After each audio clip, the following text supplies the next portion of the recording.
welcome back to this episode of Just Another Year Chicago. My name is Nick Rohde, joined alongside my good friend and co-host Tony Cepeda. Happy Hump Day. It is Wednesday. We have a lot of Bears news coming to you from today from the front office. Big front office episode. According to Boomer Esiason, did I say it correct? Nope, Esiason. I literally tried like 8 times. I have been on a hot streak of last names being pronounced correctly, and I just messed that up. But Esiason reported last night, and it was reported early this morning on the Chicago big media pages, is that Matt Nagy has been told he will not be returning to the Chicago Bears this upcoming season. He will be fired, or as they're saying, released Monday, January 10th. So the Bears are in full swing finding a new head coach. We will fully believe it when we see it, and we will do an episode breaking down Matt Nagy's best games and other things like that. But today, the man, the era, everything is coming to an end. It has an end date at it. From an organization standpoint, there is some relief. But, Tony. Yep. Unfortunately, or fortunately, depending on how you view it. Depending on how you look at it. Yep. Ryan Pace is rumored to be sticking around in some capacity, according to Brad Biggs. So we'll stay tuned for that. But first, it also sounds like Ted Phillips will not be president anymore after the season, as he is looking to take on less of a football relations related role. And that's, again, we'll touch on that as well. But Nick, you want to give a little shout out to our girl? So our girl, Virginia Halas McCaskey, the big 99 today. Happy birthday, Virginia. Thank you for owning the greatest football team in the NFL. Though a lot of fans want you to sell the team, you are the queen, you are the owner, you have the gold cane and the furry jacket, and we love it. Next year, hopefully, though, she'll be celebrating her 100th birthday with the Bears clinching the NFC North as with a young-led 17-0 Justin Fields quarterback team. So stay tuned for that. But we're celebrating the end of the Matt Nagy era. Matt Nagy, great guy, great motivator, does great things. Shout out to him for donating to the Parker Dickerson Fund, $100, because the last thing that him and Jeff Dickerson talked about was Tevin Jenkins. So I think that's a very respectful guy, but it's time to move on. It's not us, it's you in regards to the play calling. So let's jump into it a little bit. The Matt Nagy era has come to an end. It has an end date on it. January 10th, 2021, not sure what time, Central Time, but it will happen in early morning between 9 and 12, most likely, as that is also known as Black Monday for NFL coaches, will be the day that the head coaching search begins at Halas Hall, and we will be covering all that, so stay tuned. But the Bears season, whether it ends with a win or loss, will be his last game as the Bears head coach.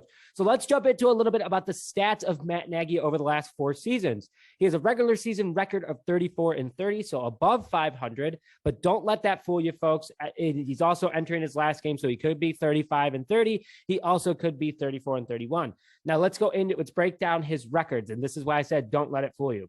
2018, Matt Nagy was 12-4. They were NFC North champs. They lost in the first round of the playoff game. You don't even have to talk about it. We all know what happened back in 2018 at Soldier Field.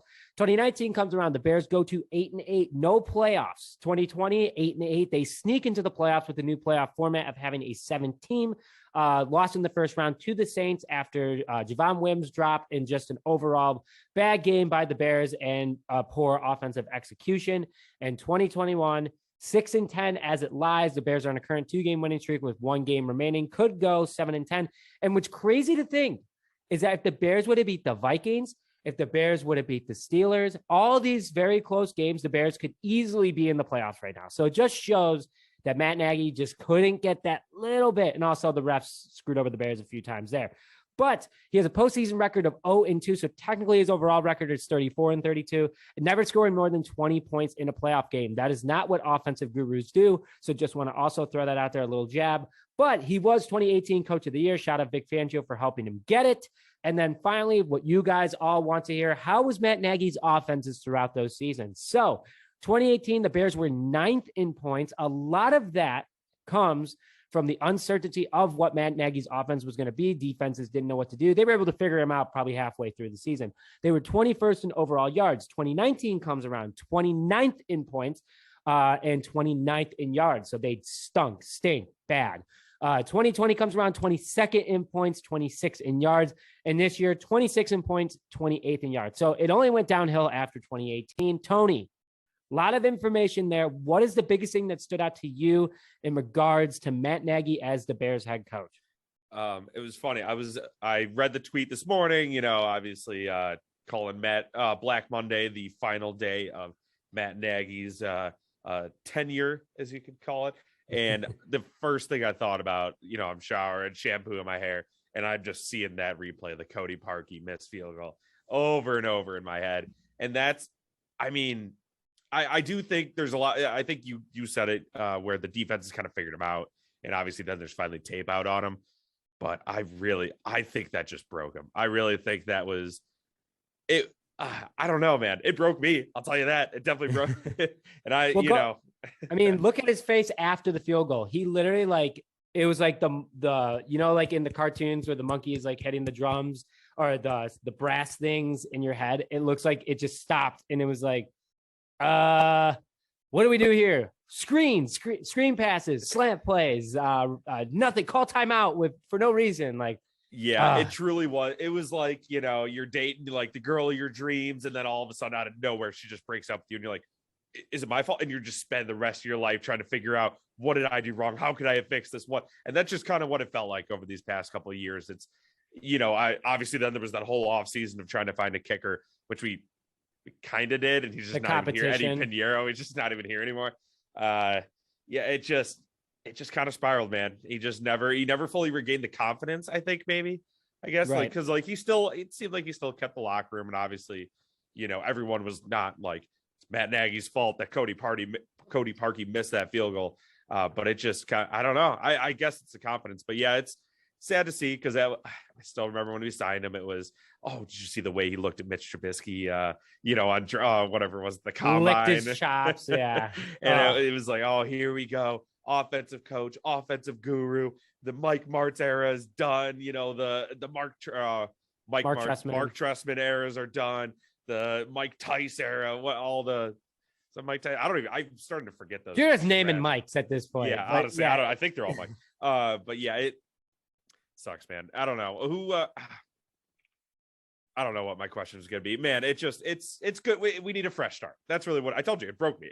I don't even know I try to make excuses for him for a couple of years, but it just, in the end, it's not us, it's him. I think we'll get more into our emotional side of things. Now that news is broke that he's for sure going to be gone by a legitimate source.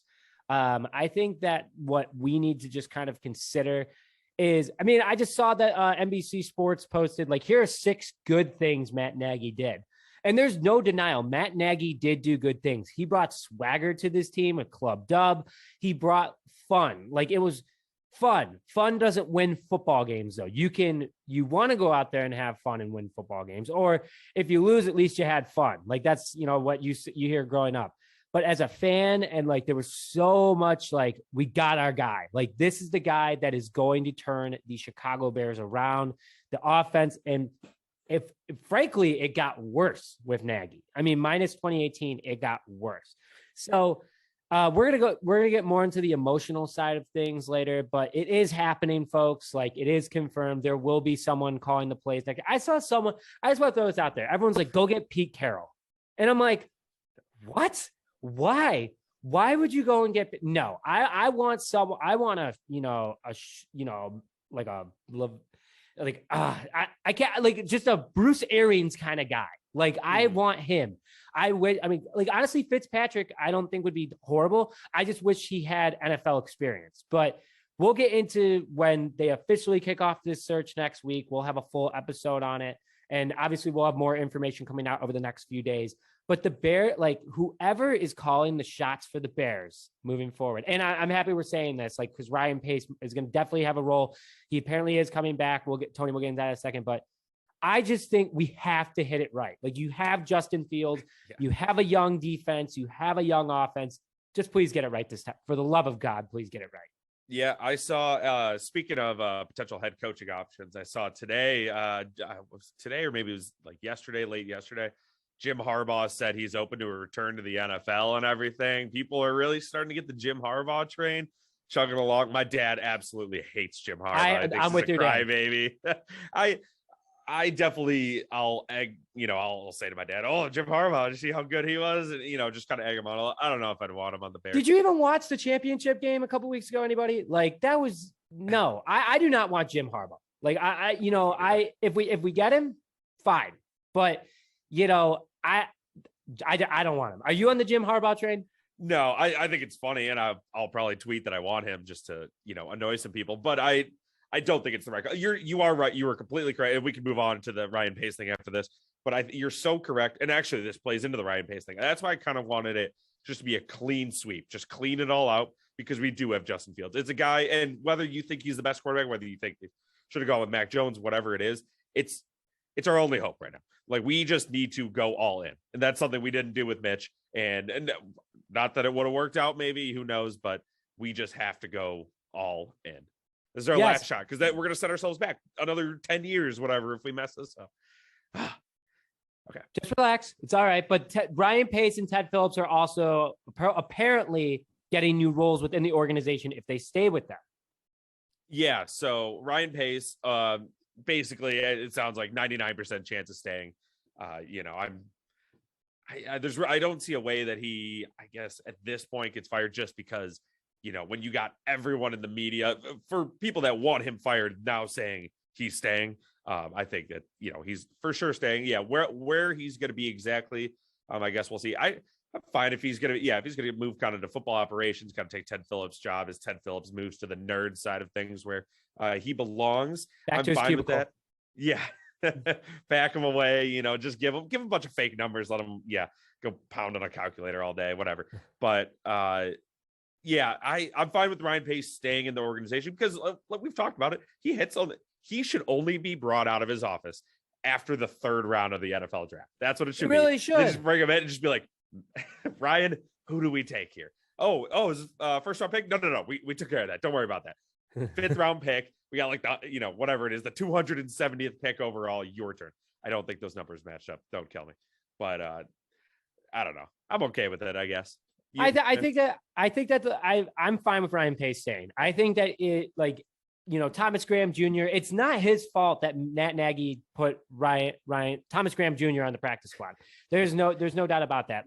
There's also, sure, he knew that Tevin Jenkins had a back injury, but also Tevin Jenkins could be a legitimate lineman in the NFL for a long time. He looks pretty good. He's gotten better every game. And absolutely. And if he works out next year, so, we're not going to remember, he didn't play the first 10 games of the season. Well, okay. Yeah. It was a lost season anyway. Matt Nagy's your head coach. Nagy's your head coach. It's a lost season anyway. That was my argument also with Justin Fields. I mean, that. I mean, like, why are you going to give a guy bad reps? I mean, there's no such thing as quote unquote bad reps, but when you're just throwing screens and getting sacked every play and getting injured every other play, why are you going to deal with it? And also Ryan Pace did what he could do at the quarterback position before Justin Fields. Ryan Fitzmagic, Andy Dalton were the only really two options, and Washington already took Fitzpatrick. So guess what? You have Andy Dalton. But yes, he did overpay him. But Ryan Pace has gotten better every single year. I think that he for sure needs to stay within the organization because this is the team that he built. He now knows and understands what he needs to go out and get. But this is your last head coach, my friend. You've had 3 quarterbacks, or actually you've had Mitchell Trubisky, you've had Mike Glennon, you've had Nick Foles, you've had Justin Fields, you have Andy Dalton. So you've had 5 quarterbacks. You have cat lives in regards to quarterbacks, but you have, lucky, third time's lucky charm in regards to your head coach. That's all I have to say to that. But Tony, any last comments before we close out? That's it on the Ryan Pace, Ted Phillips stuff. Just another special shout out. Happy birthday, Virginia Halas McCaskey. I know, again, everyone wants her to sell the team, et cetera, et cetera. Once she's done, George, don't even touch it. Get out of here. Get out of town, buddy. You have no relation directly to George Halas. Oh, he also named George McCaskey. Wow, that's ironic. I didn't even think about that. They're not like directly blood related. Huh, crazy. Whoa. I think there was a discussion amongst parents of why he was named George. Want to put that out there. Well, either way, I like the direct connection to George Halas, still founder of the NFL, Vince Lombardi's self-proclaimed hero. So let your Packers fans friends know. You can look that up. Happy birthday. Like you said, let's hope that her 100th birthday is us crushing the Packers, I don't know, whoever at Lambeau Field or at Soldier Field. clinching the division on the way to our first Super Bowl in 37. Almost 40 years. 47. Oh, jeez. It's just that's tough. That hurts. Also, if the NFL is scripted, they scripted this really well. 100th birthday, clinching the NFC North at Soldier Field. I just think that good job, NFL. If you scripted this, you did a great job. So the founder of the league's daughter deserves it. 100th birthday. Aaron Rodgers gets taken down. Who knows if he's even a Packer next year? But anyway, a lot of news. Take it all in, folks. It's happening. It's real. There is a bright future.